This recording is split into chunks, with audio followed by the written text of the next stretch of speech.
Los saludamos en el amor de nuestro Señor Jesucristo. Este es el ministerio El Gozo de Jehová.com, que semana a semana traemos una clase para edificar el pueblo de nuestro Señor Jesucristo. Previo vamos a adorar al Dios de la gloria. Vamos a adorar como Él solamente se merece. El poderoso de Israel, su voz se oirá, nadie lo detendrá. Al poderoso de Israel, el poderoso de Israel, el poderoso de Israel, su voz se oirá, nadie lo detendrá. Al poderoso de Israel, y de noche cantará, se levanta su poder, con la alegría del corazón. Como el que va con la flauta, monte del Señor, celebraremos su poder.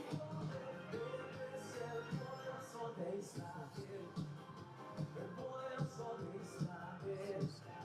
Su voz se oirá, nadie lo detendrá, al poderoso de Israel. Y los ojos de los ciegos se abrirán y ellos verán, los oídos de los sordos oirán.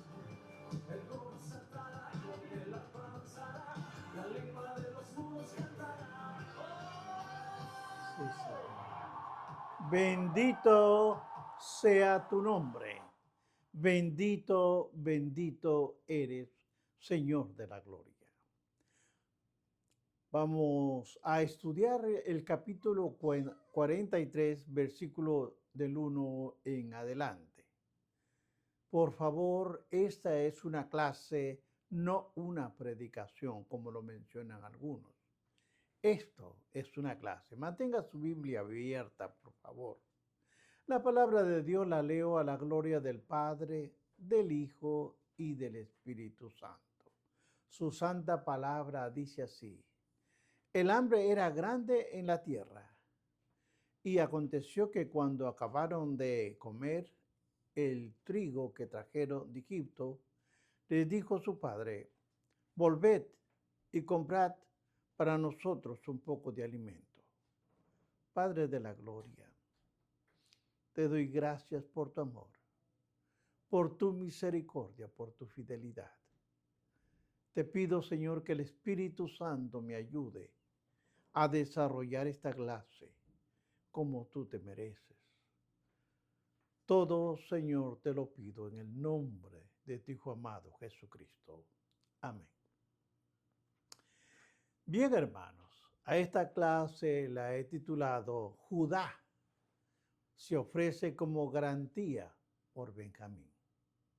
Es interesante esta clase porque hay muchos aspectos que tenemos que aprender en el día de hoy. Como puede verse, este capítulo 43 es una continuación del relato que tuvimos anteriormente en la clase. Pero a continuación, del hambre hizo necesario que los hijos de Jacob regresasen a Egipto a comprar comida. Pero estos habían requisito indispensable para regresar. Era que llevasen consigo nada menos que a Benjamín. Realmente no se sabe cuánto tiempo duró para consumir el trigo que habían llevado. No se sabe. Quizá algunos meses, no lo sé. De todos modos, el patriarca Jacob estimó decir a sus hijos: volver a Egipto y comprar para nosotros un poco de alimento.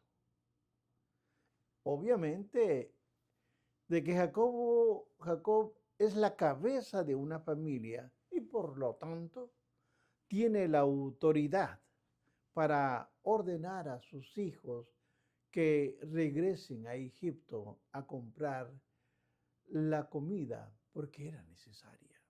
Sigamos viendo del 3 al 10. Mire lo que nos dice el versículo 3 al 10.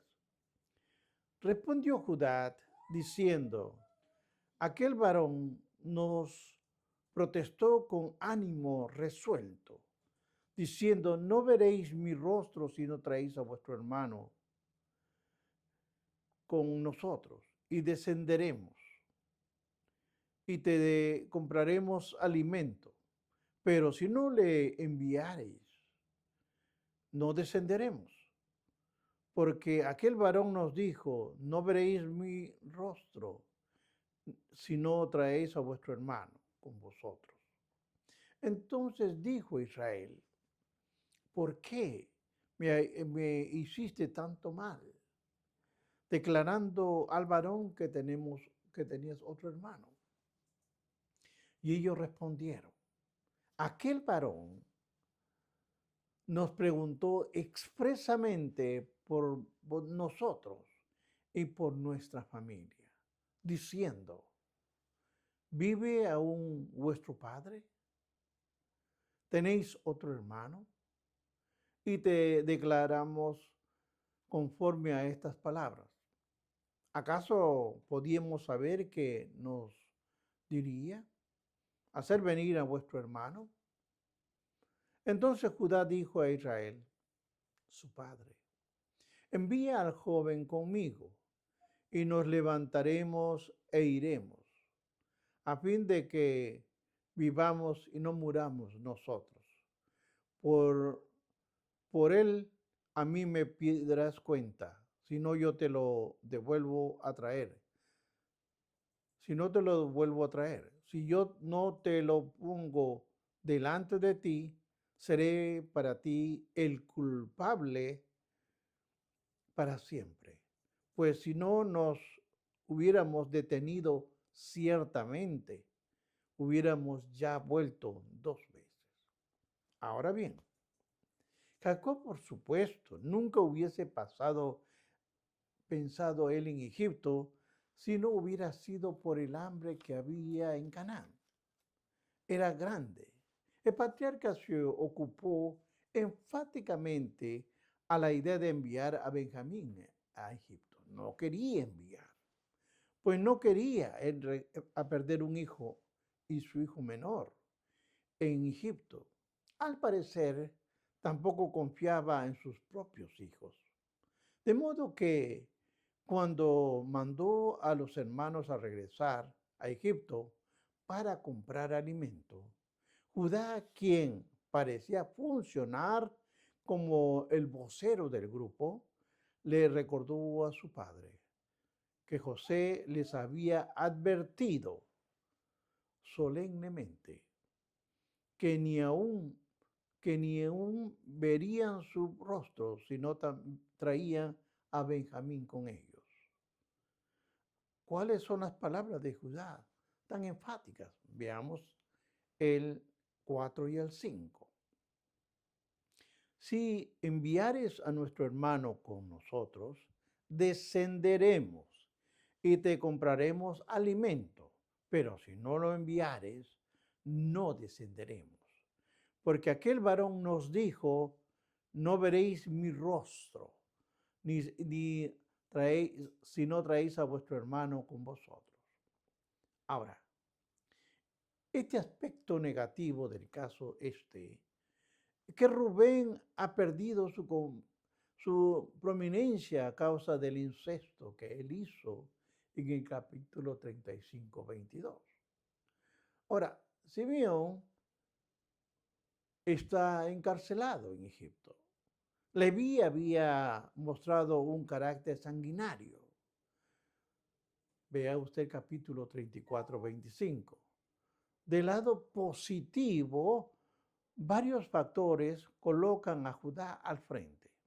Era relativamente inocente de deshacerse de José. Mire el 37, 26. Pero además, al parecer Judá había crecido en madurez de su carácter desde su pecado de incesto cometido inadvertidamente. Usted recuerda la clase del capítulo 38, lo que hizo Judá. Por todo eso, parecía tener las características de un carácter fuerte y resuelto, listo para actuar en medio de una emergencia, más que sus otros hermanos. Pero además de su firmeza al tratar con la presente situación, Judá demostró un respeto adecuado hacia su anciano padre. Y a través de toda la discusión para el contenido de la demanda a José, Judá había entendido correctamente que no se debía dudar de su exigencia. Eso hacía que la situación fuese difícil. ¿Para quién? Para el padre. Pero no más difícil de lo que era. Judá en realidad estaba ayudando a Jacob a tomar una decisión inevitable. Aunque llevaran Benjamín a Egipto, es como clavarle un puñal en el pecho, en el corazón de Jacob. Todavía su reacción es algo de Jacob, su reacción es mínima respecto a la respuesta de Jacob a Judá. ¿Por qué me hiciste tanto mal declarando al varón que tenías otro hermano? El padre está angustiado porque la conversación entre Jacob y Judá, quien hablaba en nombre de todos sus hermanos, era una especie de consejo de guerra. Después de responder a su padre, Judá se ofrece como garantía por Benjamín y dice en Génesis 43:9 lo siguiente: yo te respondo por él. A mí pedirás cuenta si yo no te lo devuelvo, no lo vuelvo a traer. Y si no lo pongo delante de ti, seré para ti el culpable para siempre. Ahora, Judá, hermanos, estaba resuelto a declarar que él es el fiador por Benjamín. Esta fue la segunda vez que Judá asumía el papel de la cabeza de todos sus hermanos para salvar a uno de ellos. Ya lo había hecho en el tiempo atrás cuando trató de evitar matar a José. Judá también recriminaba a su padre a el hecho de que su demora en peligro ha puesto en peligro la vida y la existencia del alimento para la familia. Jacob, por lo tanto, cede en su actitud y los deja salir para Egipto y llevar a Benjamín con ellos. Esto es interesante, esta historia. Veamos qué nos dice el versículo 11 al 14. Vamos a ver. Entonces Israel, su padre, le respondió: pues que así es hacerlo, tomar lo mejor de la tierra en vuestros sacos y llevar en aquel varón un presente, un poco de bálsamo, un poco de miel, aromas y mirra, nueces, almendras, y tomad todo en vuestras manos el doble de la cantidad de dinero, y llevar en vuestras manos de vuelta el dinero que estaba en la boca de sus costales. Quizá fue una equivocación, tomad también a vuestro hermano y levantaos y volved a aquel varón, y Dios omnipotente de dos misericordia delante de aquel varón, y os suelte al otro nuestro hermano y a este Benjamín. Así ha de ser privada mis hijos, séalo. Hermano, esto es interesante porque Jacobo al final, él va a ceder, y que era una costumbre que sugerir a sus hijos que tomen un regalo para aquel varón, así como el dinero para comprar alimentos. Además, debían llevar el dinero que se les había devuelto de la visita anterior. Obsérvese que en Génesis 43:11, Moisés usa el nombre de Israel y no de Jacob. En sus últimas palabras, Israel ofrece una oración por sus hijos. Mire, interesante esta oración. 14. Y el Dios omnipotente os dé misericordia delante de aquel varón, y os suelte al otro vuestro hermano, y a este Benjamín, así se ha de ser privado, mis hijos, séalo. Notemos acá claramente que Israel apela al Dios omnipotente, al Shaddai. Fue en ese nombre que Dios le apareció a Abraham en el capítulo 17:1. Este es el título del Dios de la conexión con su pacto. Con ese nombre Dios selló sus promesas a Abraham y le prometió hacerlo una gran nación. Y por medio de él, estimados hermanos, bendecir a todas las naciones de la tierra. De modo que Israel apela al Dios del pacto de Abraham y con esa manera esperaba asegurarse la protección de sus hijos debido al propósito de Dios con Abraham y con su simiente.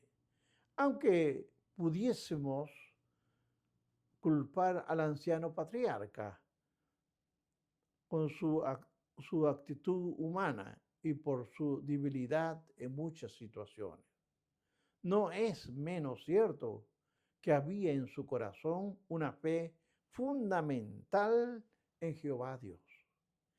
Él confió a Benjamín en las manos del Dios omnipotente. Él no los confió en sus hermanos. Él creyó en el Dios todopoderoso, en él, y cuya grandeza y gracia maravillosa creía. Israel sabía que su Dios no era una deidad tribal. El título de Shaddai sugiere que Israel comprendía que su Dios tenía poder para controlar el corazón de los hombres y de los acontecimientos donde quiera que ocurriese. Y la expresión os de misericordia también se relaciona con el pacto abrahámico. El sentido de la oración final del versículo 14 es una profunda expresión de la fortaleza espiritual del anciano patriarca, que a lo largo de los años había sufrido tremendamente por sus hijos. Israel se resigna y se abandona en las manos del Dios omnipotente. Por supuesto, Israel no podía encontrar un mejor refugio que en el Padre Celestial. Veamos el 15 al 17. Aquí va a suceder algo tremendo. Los hermanos se van a encontrar. Entonces dice la palabra, entonces tomaron aquellos varones el presente y tomaron en su mano doble cantidad de dinero y a Benjamín y se levantaron y descendieron a Egipto y se presentaron delante de José. ¿Y qué pasa? Y vio José a Benjamín con ellos y dijo al mayordomo de su casa, lleva a casa a esos hombres y degolla una res y prepárala, pues estos hombres comerán conmigo al mediodía. E hizo el hombre como José le dijo y llevó a los hombres a la casa de José. Aquí está lo peculiar, acá está lo lindo de todas estas cosas, ya que los hermanos de José realizaron un tremendo viaje a Egipto y al final llegaron a la presencia del joven hebreo, José. Cuando José ve a Benjamín y a sus hermanos, ordena al mayordomo de su casa que los lleve con ellos, le prepare comida. José comería con ellos al mediodía. La orden fue obedecida y los hermanos fueron llevados a la casa de José. Ahora, aquí viene algo interesante.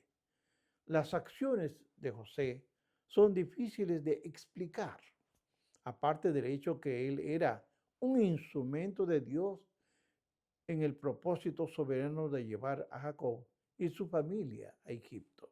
José no estaba simplemente actuando, ni jugando con los sentimientos humanos, no, hermanos. Tampoco se dejó llevar por las emociones innatas que indican en su corazón acerca de sus hermanos. Sus acciones están maravillosamente designadas para que sus hermanos pasen a través de la disciplina divina con miras al arrepentimiento y a la reconciliación. De tal modo que uno adquiere la impresión de que José es guiado por un poder superior a sí mismo, es decir, el poder del Espíritu Santo. Veamos del 18 al 24. Sigamos viendo la historia. Entonces aquellos hombres tuvieron temor. Estamos hablando de los hermanos de José.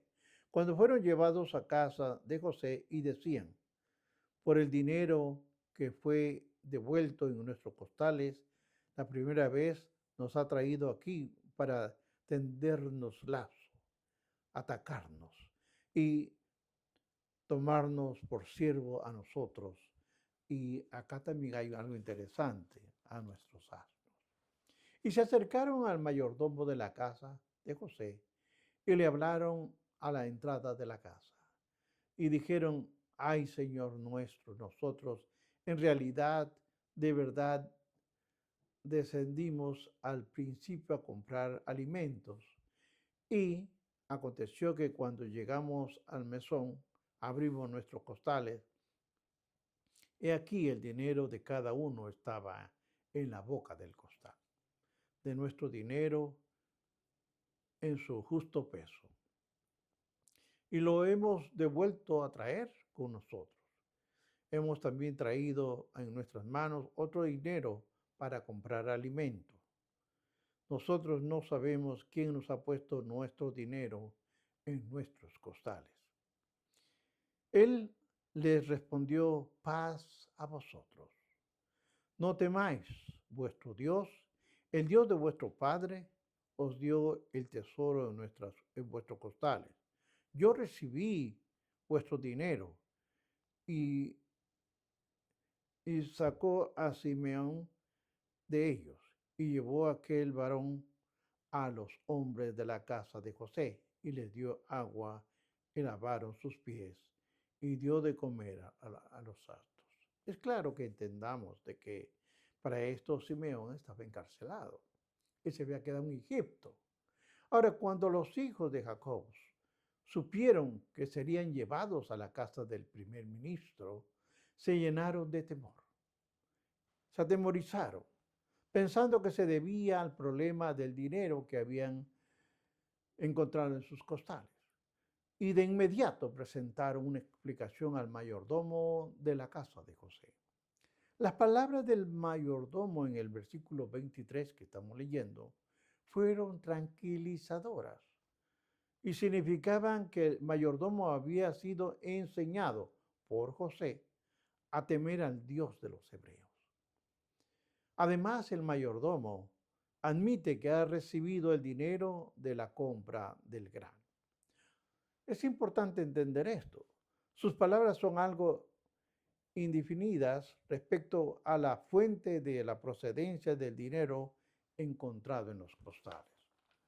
Lo expresa de tal manera que sugiere que Dios ha suplido de una forma sobrenatural el dinero de los hermanos de José, para asegurarles de que todo está bien. El mayordomo saca a Simeón de la cárcel y los hace unir a sus hermanos. El temor de los hijos de Jacob armoniza con el temor que caracteriza a todos los seres humanos que se rebelan contra Jehová Dios. Esto puede verse primero en el temor de Adán y Eva, en la presencia de Dios, en el huerto del Edén. La primera pareja se escondió en la presencia del Señor cuando Él acudió a ellos. ¿Cuándo? En el aire fresco del día para tener comunión con ellos. Ahora, esa actitud, hermanos, caracterizado a ser humano desde ese tiempo, desde aquel tiempo, es ese temor. Vea usted el libro de Hebreos, capítulo 2, versículos 14 y 15. Vea cuándo comienza este temor. Y es el resultado del pecado no perdonado o de la culpa. Cuando la invitación del Evangelio es proclamada, es natural que la naturaleza humana no redimida sienta temor, tenga sospechas de Dios, se ocupa de aferrarse a su posición mediana con excusas sintiendo y rehúsa someterse a Dios mediante la fe en lugar de aceptar alegremente la invitación de la gracia de Dios. Hermanos, el ser humano cierra sus ojos ante la realidad de que Dios mismo ha pagado la deuda del pecado a los pecadores.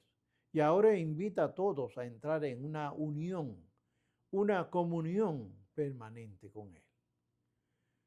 Cuál insensato es el temor a la cariñosa y amante invitación a la gracia de Dios.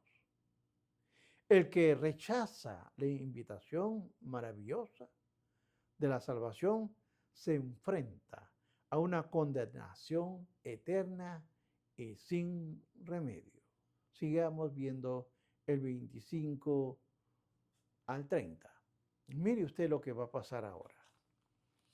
En esta parte del versículo 25 al 30, describe la presentación del obsequio. Aquí se va a hablar del regalo que llevaban. Los hermanos habían traído a José y el homenaje que le hicieron al hermano que creían muerto. El regalo que Jacob había sugerido que llevasen es entregar en el momento del encuentro. Ahora, aquí es importante reentender. La entrega del regalo fue acompañada de un acto de reverencia. Había reverencia cuando se entregaba este regalo. Observe usted que aunque de manera inconsciente esas acciones de los hermanos a José eran el cumplimiento de aquellos sueños de José. Recuérdese que muchos años antes, en los versículos, capítulo 37 y versículos 7 al 11, José había soñado que sus hermanos se inclinarían y que harían reverencia. Este era el momento. Fueron aquellos sueños que lo provocaron la ira de los hermanos a lo que le hicieron que lo vendieran a los madianitas. El texto bíblico narra de una manera sencilla la escena de los hermanos rindiendo pleitesía a José. Ellos, sin embargo, no entienden. Era el cumplimiento del gran soberano Dios.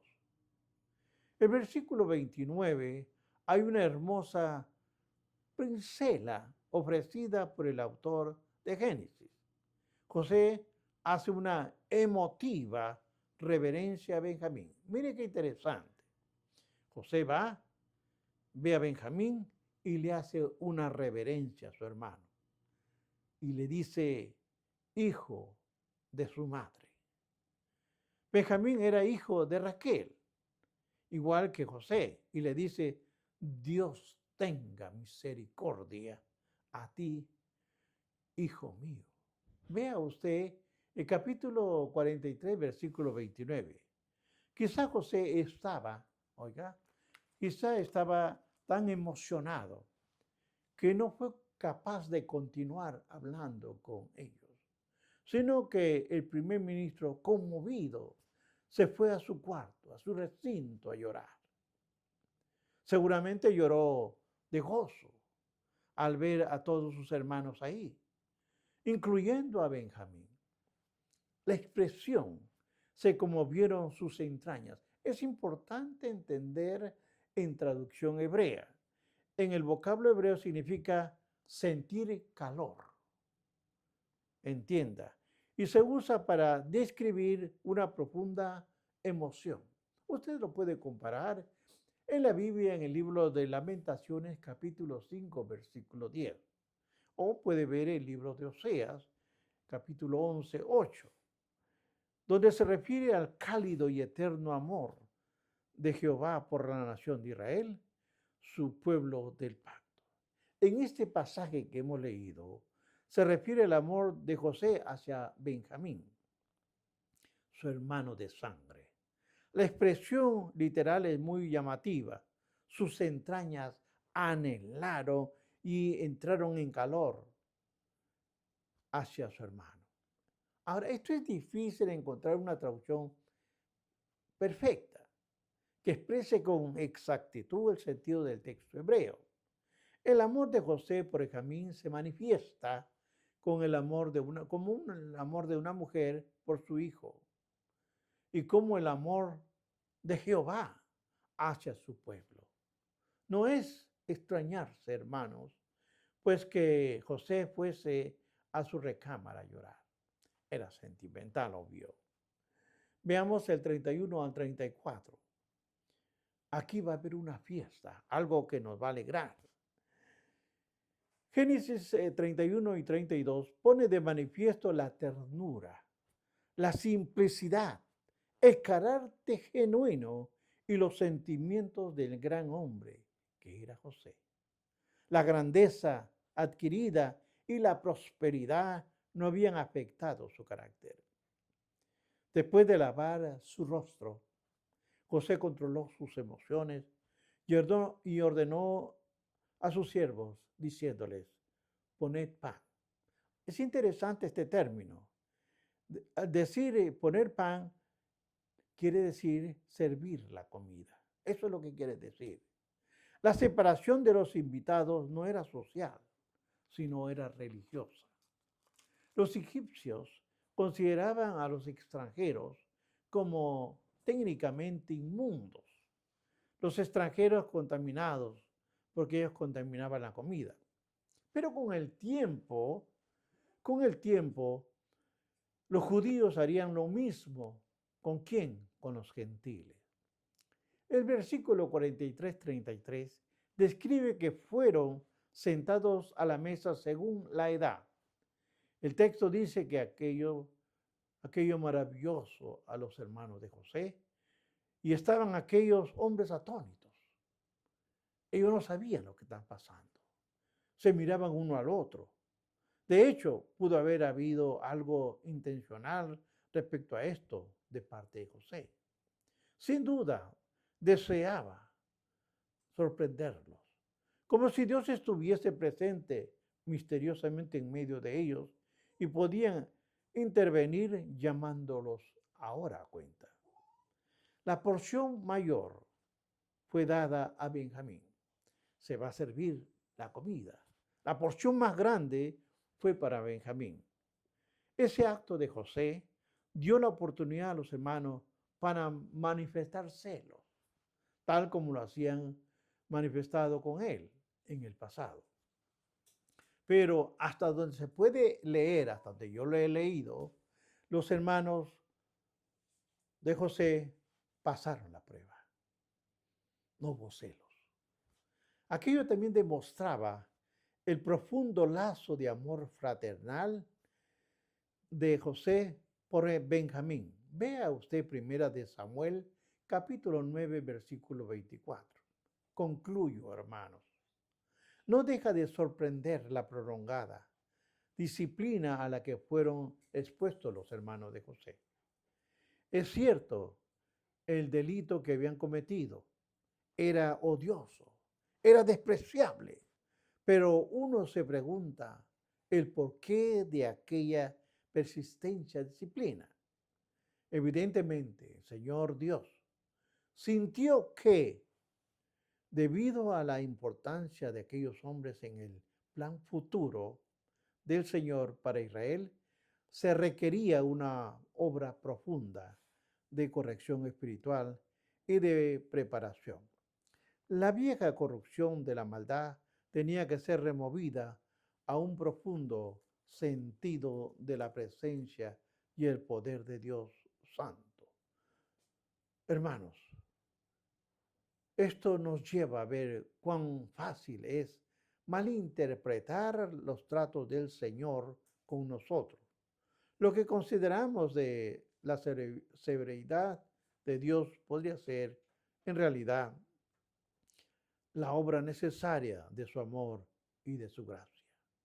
Muchas veces, hermanos, confundimos la disciplina con el castigo y la falta de cuidado.